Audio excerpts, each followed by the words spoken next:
নমস্কাৰ।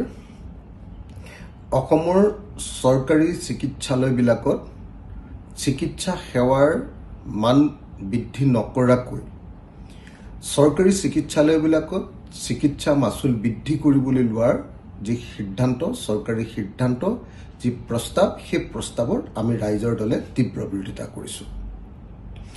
এতিয়া সকলো সংবাদ মাধ্যমতে ব্যাপক ৰূপত চৰ্চা হৈ আছে যে অসম চৰকাৰে অসমৰ সকলো চৰকাৰী খণ্ডৰ চিকিৎসালয়ৰ চিকিৎসা ব্যয়, চিকিৎসালয়লৈ প্ৰৱেশ কৰিবৰ কাৰণে যি ৰেজিষ্ট্ৰেশ্যন ফিজ থাকে, প্ৰথমতে গৈয়ে আগতে 10 টকা লৈছিলে, সেই 10 টকাটো 20 টকা কৰিবলৈ লোৱা বুলি সিদ্ধান্ত লোৱা বুলি জানিব পৰা গৈছে। আমি ইয়াৰ তীব্ৰ বিৰোধিতা কৰিছোঁ। তাৰোপৰি সকলোবিলাক লেবৰেটৰীৰ চাৰ্জ, ব্লাড টেষ্টৰ পৰা আৰম্ভ কৰি, এক্সৰেৰ পৰা আৰম্ভ কৰি, চিটি স্কেনৰ পৰা আৰম্ভ কৰি যিবিলাক আগতে চৰকাৰী চিকিৎসালয়ত যিটো ৰেট লৈ আছিলে সেইটোৱে যথেষ্ট পৰিমাণে বেছি। আকৌ সেই চিকিৎসা যিটো লেবৰেটৰীৰ খৰচ, সেই ফিজটো পুনৰ বৃদ্ধি কৰিবৰ কাৰণে যি সিদ্ধান্ত লৈছে বুলি ব্যাপক ৰূপত চৰ্চা হৈছে। আমি চৰকাৰৰ এনেকুৱা মূল্য বৃদ্ধিৰ তীব্ৰ বিৰোধিতা কৰিছোঁ। আমি আটাইয়ে জনা দৰকাৰ যে অসমৰ চিকিৎসালয়বিলাকৰ চিকিৎসা সেৱাৰ মান যথেষ্ট বেয়া, যাক ইংৰাজীত কোৱালিটি হেল্থ কেয়াৰ ছাৰ্ভিচ বুলি কোৱা হয় বা গুণগত চিকিৎসা সেৱা বুলি কোৱা হয়। অসমৰ চিকিৎসালয়বিলাকত এতিয়ালৈকে গুণগত সেৱা নাই বুলিয়ে ক'ব পাৰি। বহুত কম গুণগত সেৱা আমি লাভ কৰোঁ। অসমৰ চিকিৎসালয়বিলাকত সেইকাৰণে, চৰকাৰী চিকিৎসালয়বিলাকত সেইকাৰণে সাধাৰণতে এতিয়া একেবাৰে দৰিদ্ৰ শ্ৰেণীটো আৰু নিম্ন মধ্যবিত্ত শ্ৰেণীটোৱেহে কেৱল চিকিৎসা সেৱা গ্ৰহণ কৰে।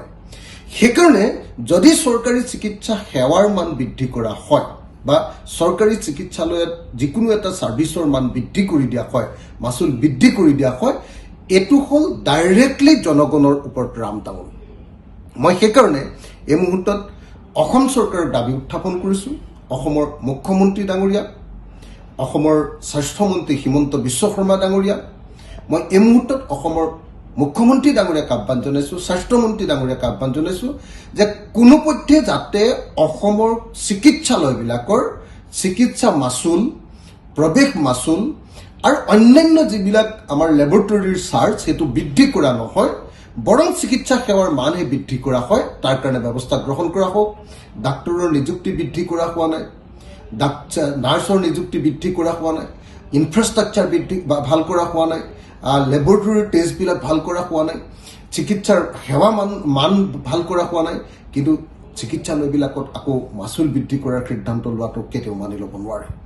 যি সময়ত ৰাজ্যখনত আৰু দেশখনত চাৰিওফালে সকলো বস্তুৰ দাম বাঢ়িছে, নিত্য প্ৰয়োজনীয় সামগ্ৰীৰ দাম বাঢ়িছে, সকলো ধৰণৰ টেক্স বৃদ্ধি পাইছে, এই চৰকাৰখনৰ বিৰুদ্ধে টেক্স টেৰৰিজিম বা কৰৰ সন্ত্ৰাস চলোৱা বুলি ব্যাপক ৰূপত চৰ্চা চলি আছে। সেই সময়ত আকৌ চিকিৎসালয়বিলাকত এনেকুৱাকৈ কৰৰ সন্ত্ৰাস বৃদ্ধি কৰিবৰ কাৰণে, কৰৰ মাচুল বৃদ্ধি কৰিবৰ কাৰণে, কৰ বৃদ্ধি কৰিবৰ কাৰণে চৰকাৰে লোৱা যিকোনো সিদ্ধান্ত জনগণ বিৰোধী সিদ্ধান্ত, আৰু এনেকুৱা জনগণ বিৰোধী সিদ্ধান্তক আমি ৰাইজৰ দলে কেতিয়াও সমৰ্থন নকৰোঁ। অসমৰ মুখ্যমন্ত্ৰী ডাঙৰীয়া, অসমৰ স্বাস্থ্যমন্ত্ৰী ডাঙৰীয়া, অসম চৰকাৰ আৰু বিশেষভাৱে অসমৰ স্বাস্থ্য বিভাগক আমি আহ্বান জনাওঁ যাতে কোনোপধ্যে কোনো ধৰণৰ মাচুল বৃদ্ধি কৰা নহয়। তাৰ কাৰণে চৰকাৰৰ ওচৰত আমি দাবী জনালোঁ।